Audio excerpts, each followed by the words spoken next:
Kelihatan nggak? Kelihatan kok. Oke. Oke, kita langsung mulai aja ya.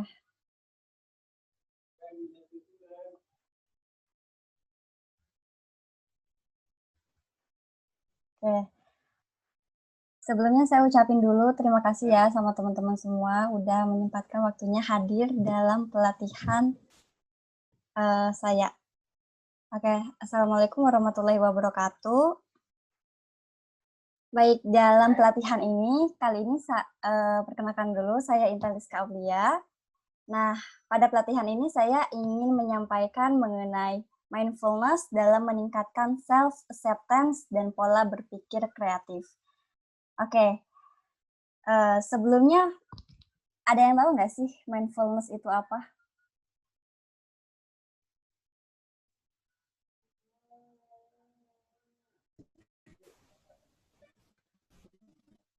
Atau ada yang pernah mendengar mungkin?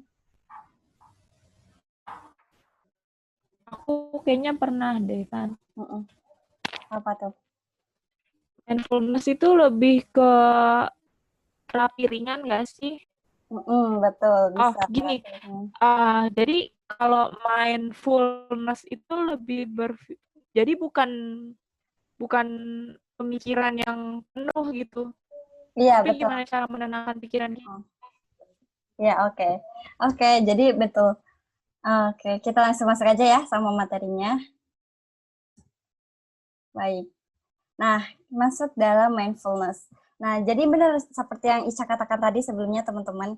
Mindfulness ini bukan diartikan sebagai yang penuh gitu. Tapi gimana cara menenangkan pikiran? Iya, betul. Bukan pikiran yang penuh gitu. Tapi secara umum yaitu kesadaran. Kesadaran dengan sikap terbuka dan reseptif tentang apa yang terjadi pada saat ini terhadap diri kita. Nah, secara teorinya menurut saya mengungkapkan bahwa pemusatan perhatian mindfulness merupakan suatu strategi pengaturan diri yang melibatkan pemusatan perhatian kita, merespon pikiran, sensasi, dan emosi dengan sikap penerimaan tanpa penilaian, serta kesadaran akan situasi dan peristiwa saat ini. Gitu. Jadi kita tuh bisa dikatakan mindfulness ini tuh salah satu teknik yang bisa kita lakukan untuk fokus terhadap diri kita sendiri. Fokus terhadap diri kita, sensasi yang kita rasakan, dan emosi yang kita rasakan saat ini. Tujuannya apa? Tujuannya untuk sikap penerimaan gitu. Biar kita itu menerima diri kita secara utuh, tanpa ada alasan apapun gitu ya, tanpa penilaian apapun terhadap kesadaran dan situasi yang sedang kita hadapi. Oke. Sebentar. Nah, selanjutnya nih ada proses atau kriteria pemusatan perhatian mindfulness. Nah, di sini ada 7, teman-teman. Yang pertama itu non-konseptual.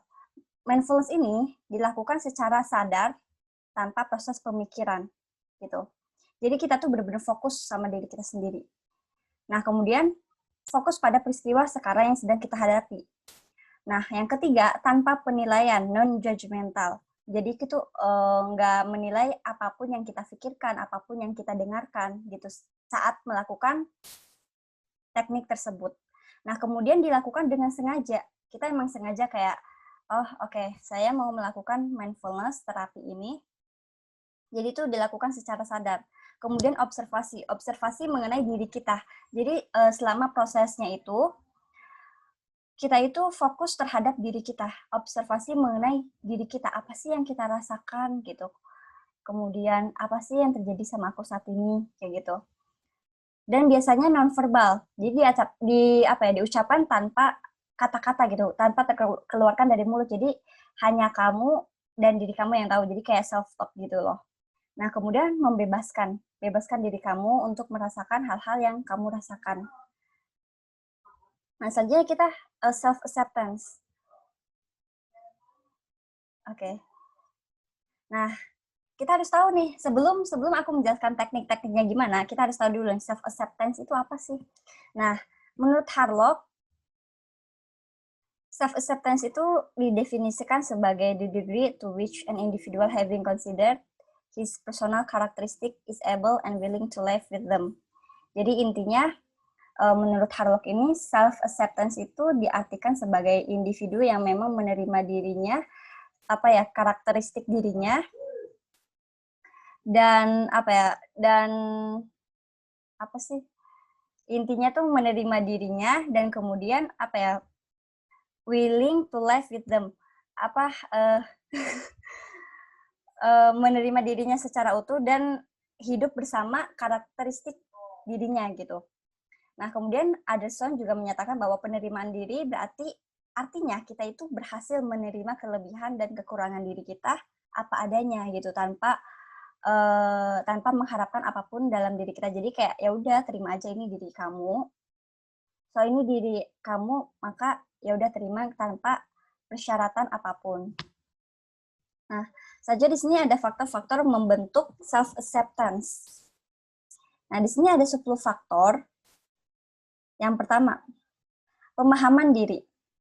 Semakin seseorang memahami dirinya, maka akan semakin mudah orang tersebut menerima dirinya secara utuh, gitu.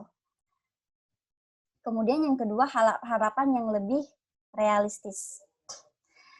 Nah, teman-teman, ketika kita memiliki harapan yang realistis untuk mencapai sesuatu, hal ini akan mempengaruhi kepuasan diri seseorang gitu. Contohnya ya, misalkan kita pengen nih, harapan aku saat ini pengen IPK semester ini naik.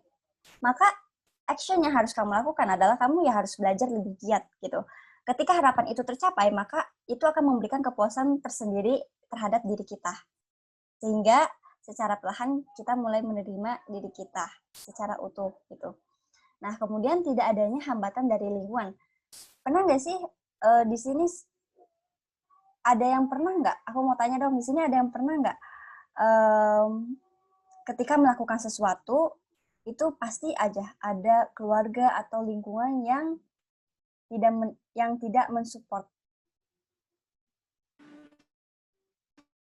Ada. Ya, ada. Nah, kenapa sih itu terjadi? Karena kita tidak mampu mengontrol orang-orang yang di sekitar kita, gitu. Nah, apa sih yang harus kita lakukan ketika orang-orang atau lingkungan yang di sekitar kita ini, orang-orang atau di sekitar lingkungan kita itu tidak mendukung? Maka yang harus kita lakukan adalah kita hadapi lingkungan tersebut, gitu. Kita hadapi orang-orang yang memang kenapa sih, mungkin kita bisa tanya, kenapa kamu nggak setuju dengan hal yang saya lakukan? Kayak gitu. Nah, selanjutnya yang keempat itu sikap sosial yang positif. Nah, sikap sosial yang positif ini pasti sangat penting ya untuk diri kita, karena ketika kita positif sama orang, artinya kita menerima diri kita. Karena kita sudah mensupport diri kita untuk melakukan hal-hal yang baik. Nah, di sini ada 3 kondisi utama yang menghasilkan evaluasi positif. Yang pertama, atau bisa dikatakan, ini ada 3 cara untuk mengetahui apakah selama ini hal yang kita lakukan ini positif atau tidak terhadap orang lain. Yang pertama itu tidak adanya prasangka terhadap seseorang. Yang kemudian kedua, adanya penghargaan terhadap kemampuan seseorang gitu. Kayak kita tuh support orang lain kayak gitu. Nah, yang ketiga adalah kesediaan individu untuk melakukan atau mengikuti lingkungan yang ada di sosial kita, kayak gitu. Nah, yang kelima tidak adanya stres yang berat. Yang keenam, pengaruh keberhasilan. Jadi keberhasilan itu berpengaruh ya. Ketika kita berhasil, maka pasti kan ada kepuasan terhadap diri kita sendiri gitu kan. Nah, selanjutnya identifikasi orang yang memiliki penyesuaian diri yang baik. Ketika kita bisa mengidentifikasi diri kita sendiri, atau kita bisa mengidentifikasi orang itu, maka secara tidak langsung itu bisa membuat diri kita lebih baik gitu. Artinya kita bisa mengevaluasi diri kita. Karena kita mengibaratkan kayak ketika kita mengidentifikasi orang lain, contoh misalkan kayak, oh orang ini kalau sikapnya kayak gini nggak disukain sama orang ya, maka kita evaluasi tuh diri kita. Kayak, berarti kalau aku melakukan kayak dia, mungkin aku juga nggak akan disukai orang lain. Karena saya aja ketika dia melakukan itu, saya nggak suka lihatnya. Kayak gitu.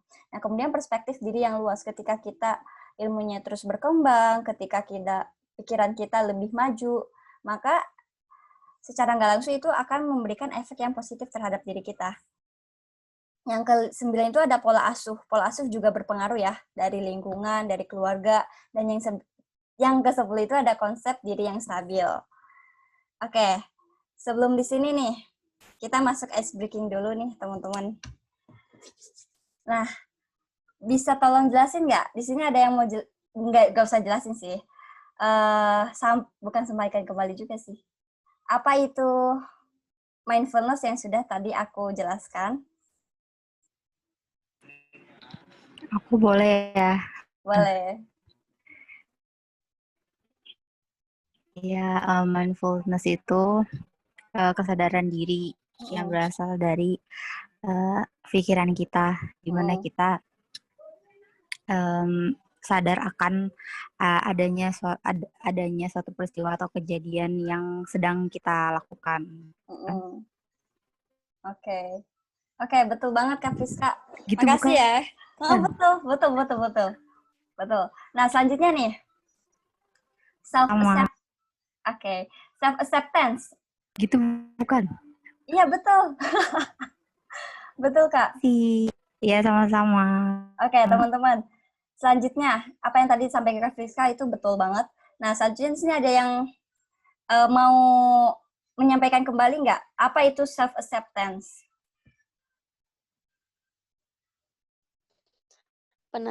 Penerimaan diri tanpa syarat. Oke.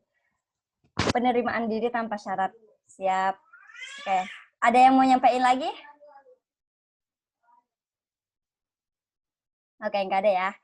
Kita langsung lanjut ke materi berikutnya. Nah, selanjutnya kita berpikir positif nih. Nah, kita harus tahu nih, berpikir positif itu apa sih? Nah, secara deskripsi, berpikir positif itu adalah suatu cara berpikir yang dimana kita itu lebih menekankan pada sudut pandang dan emosi yang positif, baik terhadap diri kita sendiri, orang lain, ataupun situasi yang saat ini sedang kita hadapi, gitu. Nah, selanjutnya, ciri-ciri individu yang berpikir positif. Yang pertama, percaya pada kuasa Tuhan Yang Maha Esa. Yang kedua itu selalu menjauh dari perilaku negatif seperti berbohong, menggunjing, mengadu domba, dan sebagainya. Yang ketiga itu memiliki cara pandang, tujuan, dan menginginkan sesuatu. Yang keempat itu memiliki keyakinan dan proyeksi tentang sesuatu secara positif. Dan yang kelima ini selalu mencari jalan keluar dari berbagai masalah yang dihadapi. Kemudian yang keenam, belajar dari masalah dan kesulitan, atau belajar dari experience kita. Yang ketujuh itu tidak membiarkan masalah atau kesulitan mempengaruhi hidup kita. Yang kedelapan itu memiliki rasa percaya diri, menyukai perubahan dan berani menghadapi tantangan. Yang kesembilan itu hidup dengan cita-cita, perjuangan dan kesabaran. Dan yang kesepuluh itu pandai bergaul dan suka membantu orang lain. Nah, kesepuluh ini adalah ciri-ciri individu yang selalu, atau bukan selalu sih, yang menerapkan pemikiran yang positif, kayak gitu. Oke, kita langsung masuk ke teknik-tekniknya. Nah, di sini teman-teman, di sini ada 5 teknik nih. Mungkin kalau misalkan ada yang nggak on cam, teman-teman tapi bisa praktekin ya sendiri ya di tempat masing-masing. Nah, yang pertama ini secara formal ya. Kan teknik-teknik mindfulness itu ada 2. Ada yang secara formal dan secara tidak formal. Yang secara formal ini, ada 5. Yang pertama itu meditasi, menyadari pernapasan. Dibagi 2, ada short breathing dan breath meditation. Short breathing. Oke, aku sambil nerapin, teman-teman setuju ya, sambil menerapkan kepada diri sendiri. Nah, yang pertama, short breathing. Short breathing itu yang bisa kita lakukan itu kayak tarik nafas, kemudian keluarkan. Kayak contoh nih, tarik nafas, keluarkan. Itu short breathing. Nah, selanjutnya, breath meditation. Breath meditation ini merupakan pernapasan penuh. Nah, tujuannya apa sih kita ngelakuin mindfulness ini tuh untuk apa gitu? Nah, tujuannya adalah memusatkan perhatian kita pada pernapasan, biar kita ini lebih rileks gitu, lebih lebih tenang kayak gitu. Nah, posisi yang kita gunakan, teman-teman bisa lakukan ini sendiri ya. Nah, kita bisa duduk posisinya ya, kita duduk menyilang. Terserah teman-teman bisa lakukan di kursi ataupun di lantai. Nah, kemudian ketika duduk menyilang, itu tuh kayak duduk yoga gitu loh. Duduk yoga, menyilang, kaki menyilang, tangannya kayak gini. Nah, kemudian tangannya ini tuh kita taruh di lutut. Di lutut. Nah, pas taruh di lutut, kita langsung tuh pejamkan mata. Bagusnya sih pejamkan mata ya. Nah, kemudian hal yang pertama kita lakukan adalah tarik nafas. Tarik nafas. Tahan selama 5 detik. Kayak kamu tarik nafas dari hidung, mulut jangan kayak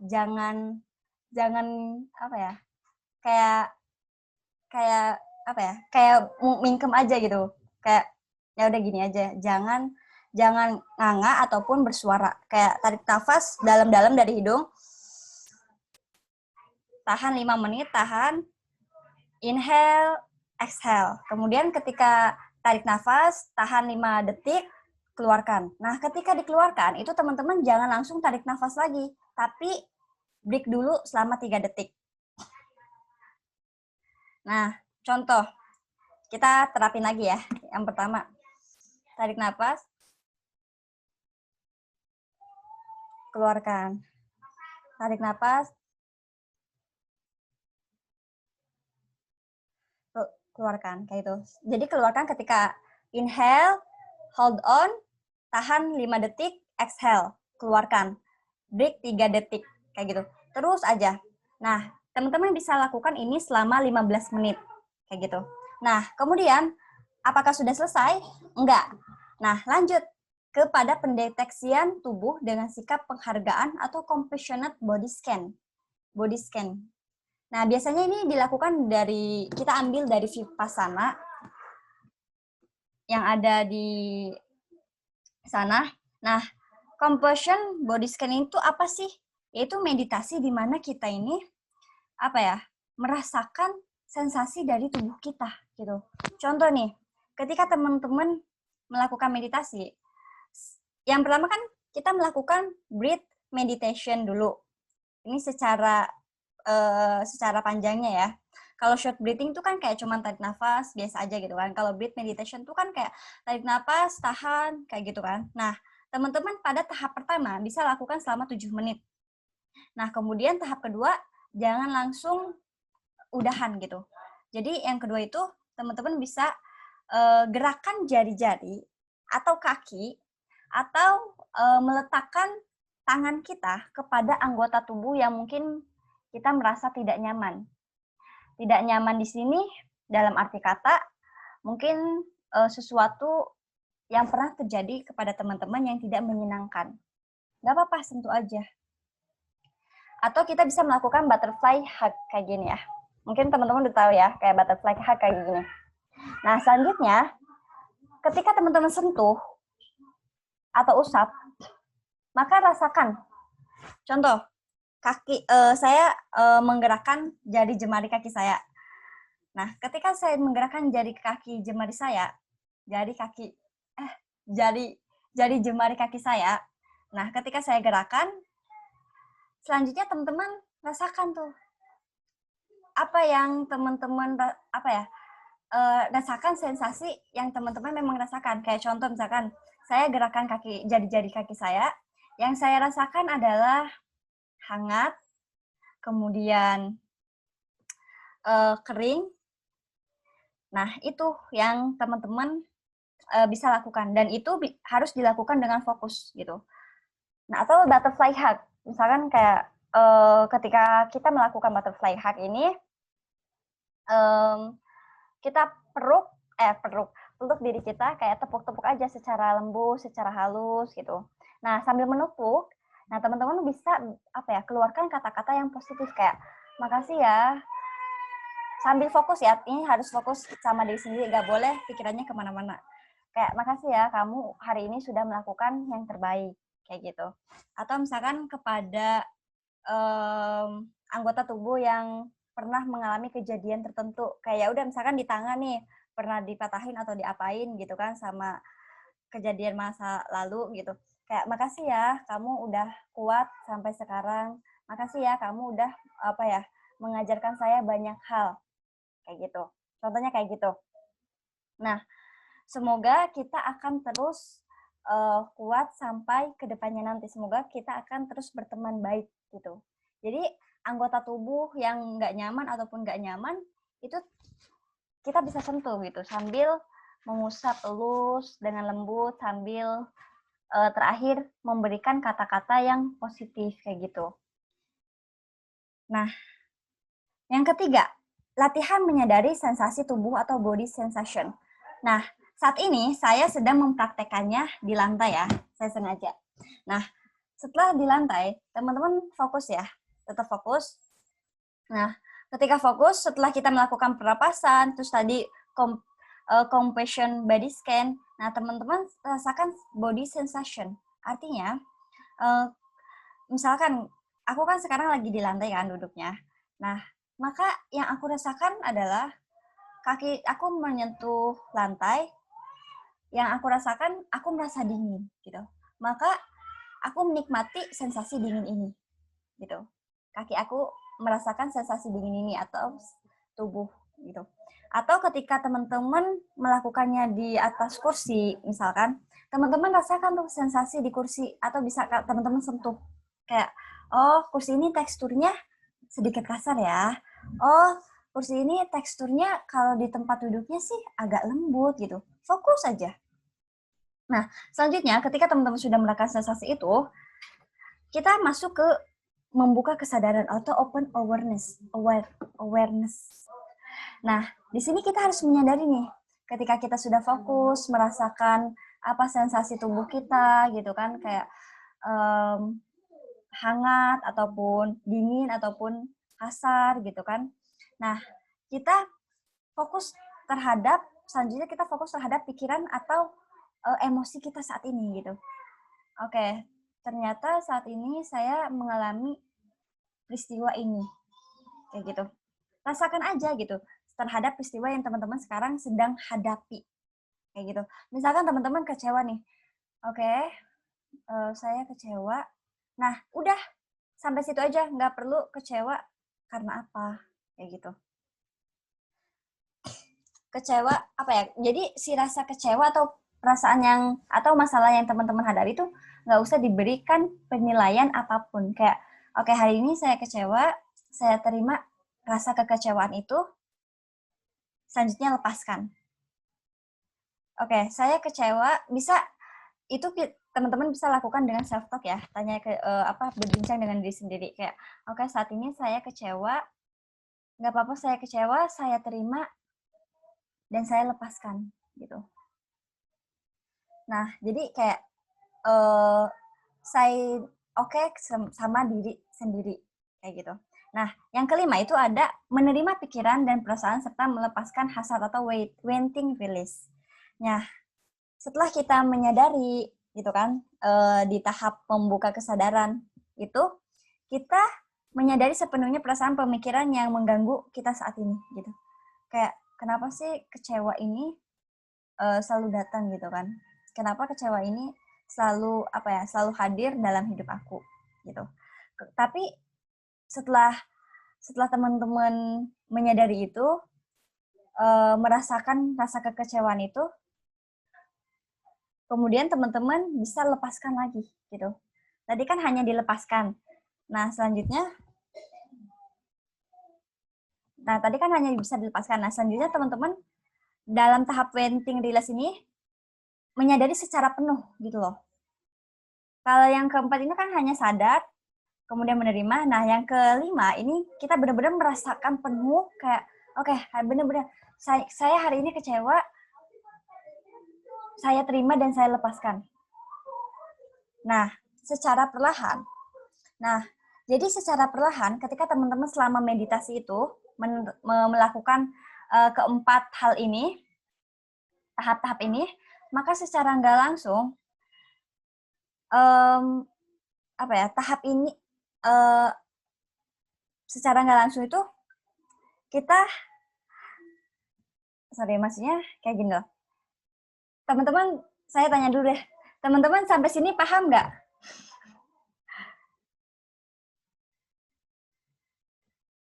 Hai. Paham. Oke. Nah, jadi secara nggak langsung, teknik ini, bila kita terapkan 15 menit selama 1 bulan gitu, atau enggak misalkan 1 minggu ini kita lakukan. Jadi dalam 1 bulan itu kita lakukan 4 kali kan. Nah, setiap minggunya kita lakukan ini selama 15 menit. Itu secara nggak langsung akan bisa menumbuhkan sikap penerimaan terhadap diri kita sendiri, menumbuhkan sikap cinta, ikhlas, dan baik terhadap diri kita sendiri. Kayak gitu. Ini secara formalnya ya. Nah, selanjutnya kita masuk kepada tahap yang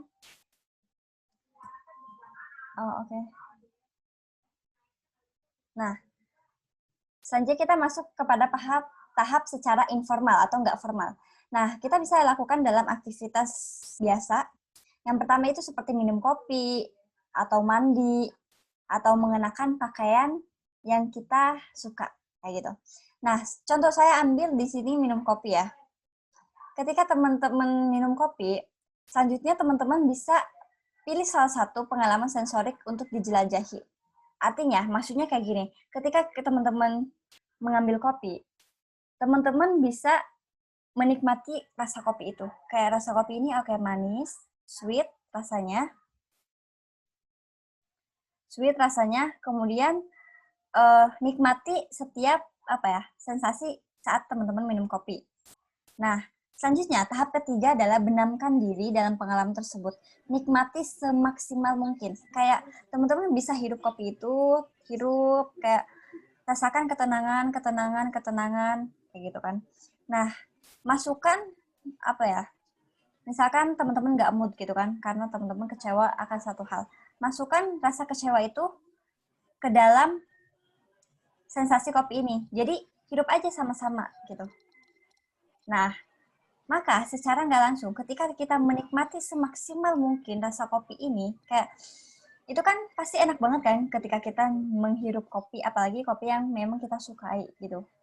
Nah, secara nggak langsung, itu akan membawa kesadaran yang teman-teman rasakan ketika minum kopi, itu secara nggak langsung akan terbawa kepada aktivitas kita selanjutnya gitu.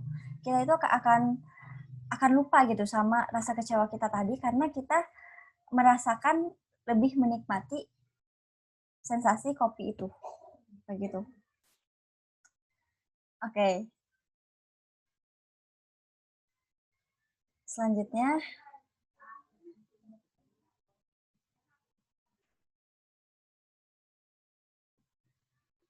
agak macet nih. Sebentar ya.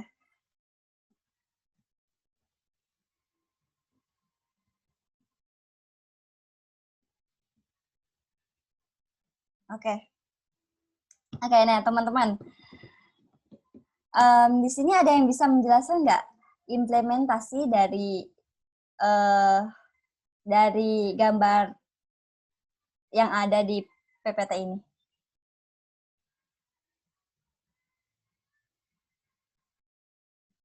Oke, nah kalau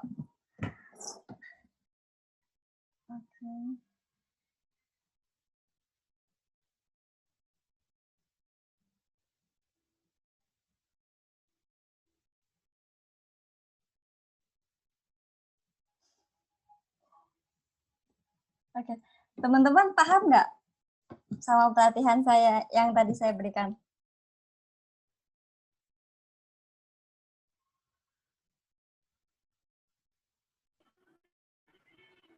Overall paham sih maksudnya. Oke. Nah, ice breaking kita pakainya ini ya. Teman-teman bisa jelaskan maksud gambar di sini itu apa? Nah, nanti kalau misalkan ada yang bisa, akan ada reward dari saya.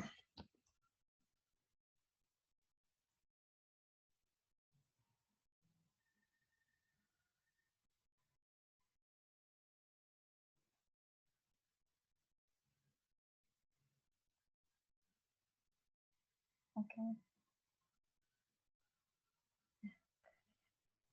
Apaan? Bisa diulangin, Tan? Oke, karena kan tadi, nah, jadi ice breaking-nya ini bisa teman-teman jelaskan maksud skema dari gambar ini apa.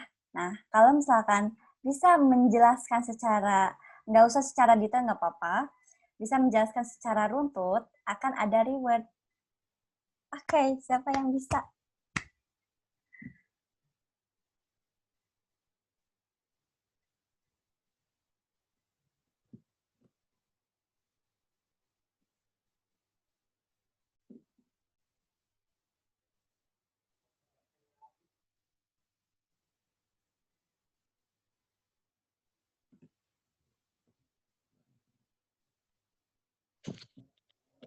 Nina mau coba?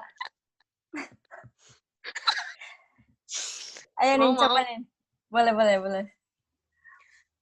Rewardnya spesial nih. Ayo. Nih, polanya gimana ya? Jelasinnya. Di saat pikiran negatif atau emosi negatif,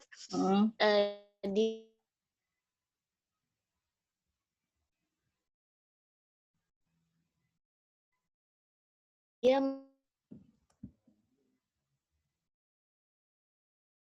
mencoba untuk negatif yang dialami oleh dia. Lalu dia mencoba mengendalikan apa yang dia bisa lakukan. Dia bisa ngelakuin musik, makan yang bergizi, atau bisa bergaul dengan orang-orang yang punya positive vibes. Lalu setelah itu dia udah tahu cara mengatasinya, dia lebih mencintai diri sendiri, karena dia bergaul dengan orang-orang yang positive vibes itu, dirinya bisa lebih positif lagi. Dan akhirnya dia mencintai dirinya sendiri. Oke, good job Nina. Ya betul. Ada yang mau coba lagi nggak?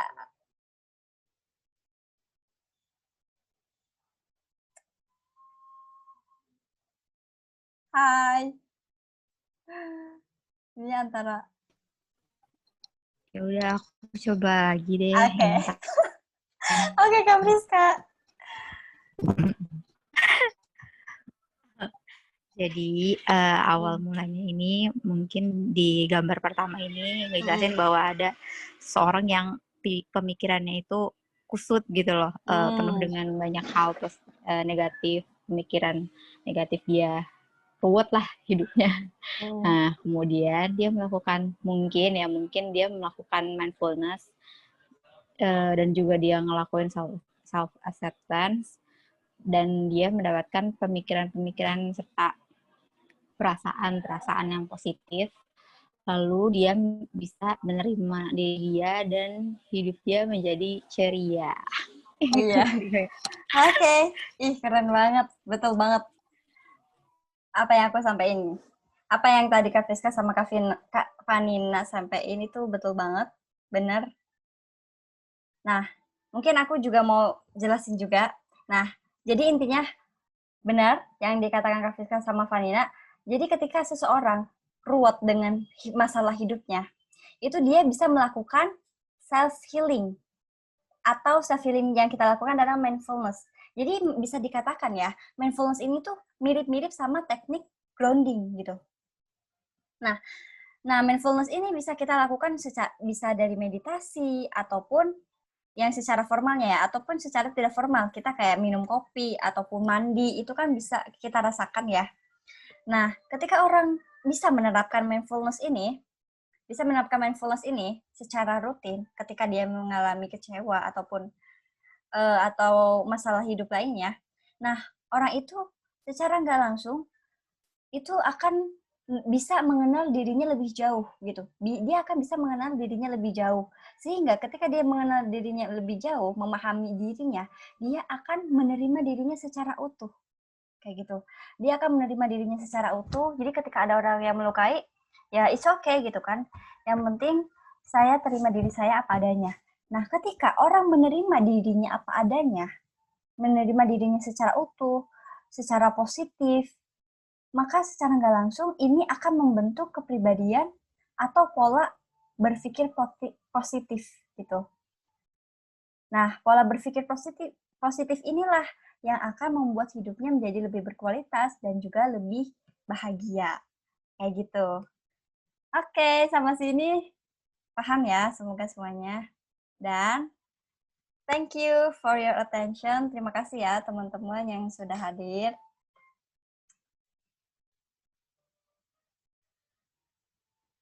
Semoga Bagi gua rebutan. Kenapa? Kenapa nih? Enggak. Oh iya. Tenang. Ribetnya nanti saya PC ya. Oke. Oke, makasih ya. Udah pada hadir, udah nyempetin waktunya. Semoga ilmunya Ya, sama-sama. bisa diterapin dalam Amin. kehidupan sehari-hari. Oke. Amin. Terima kasih banyak atas ilmunya. Iya, Kak Fiska, sama-sama. Terima kasih juga yang sudah hadir. Oke, bisa live ya.